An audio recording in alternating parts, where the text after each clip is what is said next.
Welcome to Tiger Media Network Newsbreak. I'm Kylie Gahn. And I'm Bridget Markey. In our opening story tonight, Fort Hays State's own Tisa Mason was announced yesterday as the first of the 5 candidates being considered for the office of president at the university. All 5 candidates will first be presented in an informal reception, followed with a press conference. Mason has been an integral part of FHSU since she arrived here in 2008.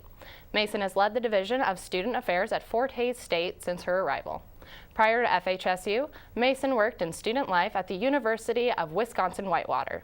She is the first of the 5 finalists to be announced, to be followed by announcements throughout the month of April. For more information as it develops and for the full press conference, go to tmn.fhsu.edu. Fort Hays State student government held its largest meeting of the year just before spring break, setting their recommendation to Fort Hays President Edward Hammond for student organization funding next year.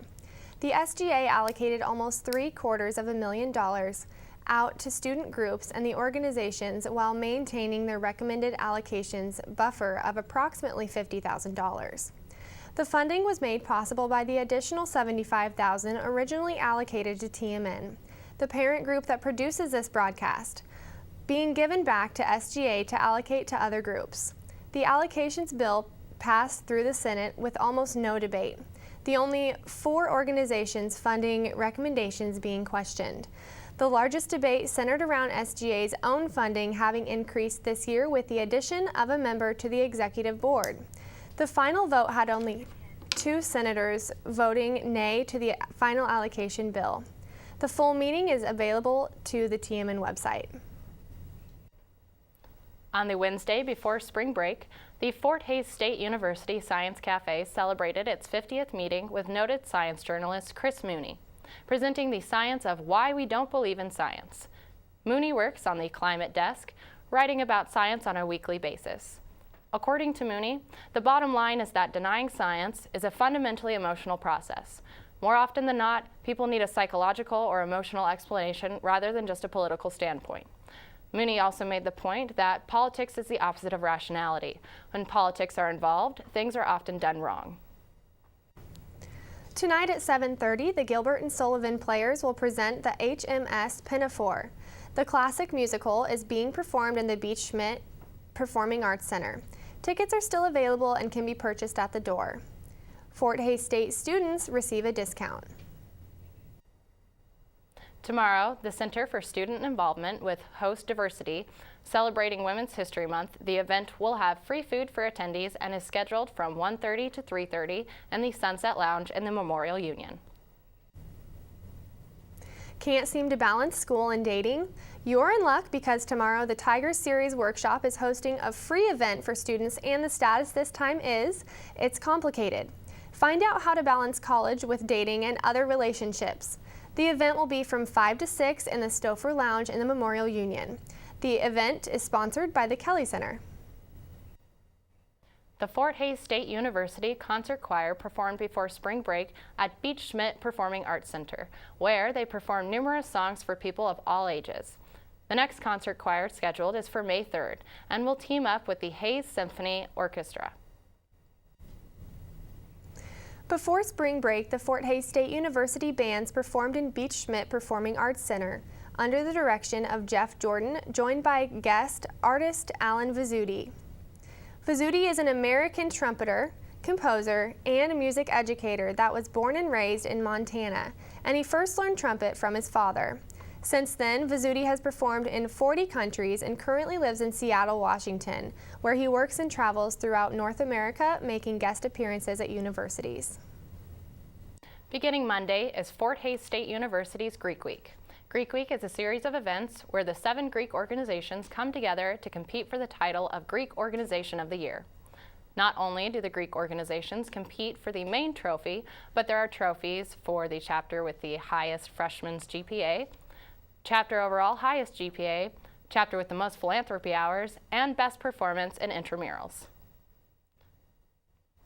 That's it for the news. Stay tuned for sports.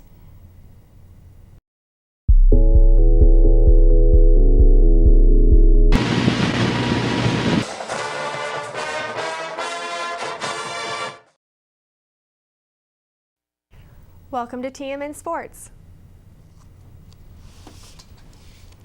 4 Fort Hays track athletes traveled to Salem, North Carolina to compete in the NCAA Division II Outdoor Track and Field Championships on March 14th and 15th. Pole vaulters Brady Teen and Brett Otley were the 2 male athletes to make the trip. Teen reached a personal best with a vault of 16 feet 4.75 inches and secured a 6th place finish and All-American honors. Otley finished 12th with a height of 15 feet 3 inches. The 2 women that competed in the championship were sprinter Samantha Woodburn and jumper Gabriela Saravia. Woodburn finished 13th in the prelims of the 60 meters, running a time of 7.68 seconds, just shy of her school record time of 7.61 seconds that she ran at the MIAA Championships. Saravia finished 15th in the high jump, clearing 5 foot 5 inches. The outdoor season begins with the FHSU Alex Francis Classic this weekend. After finishing their season in the semifinal round of the MIAA tournament, the women's basketball team just missed a bid for the national tournament, ending their season at 21-8. Junior Kate Lehman was named to the Daktronics All-Central Region First Team. She was named to the 2014 Women's Basketball Coaches Association Division II Coaches All-American Team. As an honorable mention selection, Lehman is Fort Hays State's first All-American honoree during its NCAA Division II era. After finishing the season 22-6, the Tiger basketball team dropped their first game of the MIAA tournament.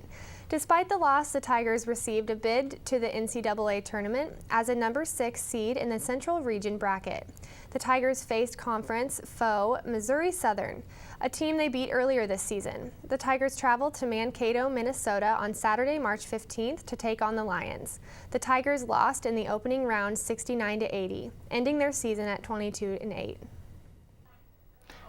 The Tiger baseball team split a 4-game home stretch last weekend against conference opponent Northwest State. After losing the opening game on Friday 18-4, the Tigers split the Saturday doubleheader. The final game on Sunday took additional innings to complete. The Tigers scored the winning run on a Bearcat error, winning 12-11 in the 10th inning. The Tigers sit at 7-16 on the season and start a 5-game home stretch on Wednesday with a single game against Bethany. The Tigers softball team played 4 games in Oklahoma last weekend against conference opponents Northeastern State and Central Oklahoma. They finished the weekend 3-1 after winning the first 3 games. The Lady Tigers won the first 3 games by a combined 8-1 before losing the last one to Central Oklahoma 9-1. The Lady Tigers sat at 18-11 on the season and 8-4 in the MIAA. They're currently in a doubleheader with Metro State and Hays and picked up the first game 2-0, with the second game currently in progress. The Lady Tigers face Colorado Christian tomorrow at home in another doubleheader. Thanks for tuning in to your TMN News Break, and for everyone here at the TMN station, I'm Kylie Gaughan. And I'm Bridget Markey. Good night.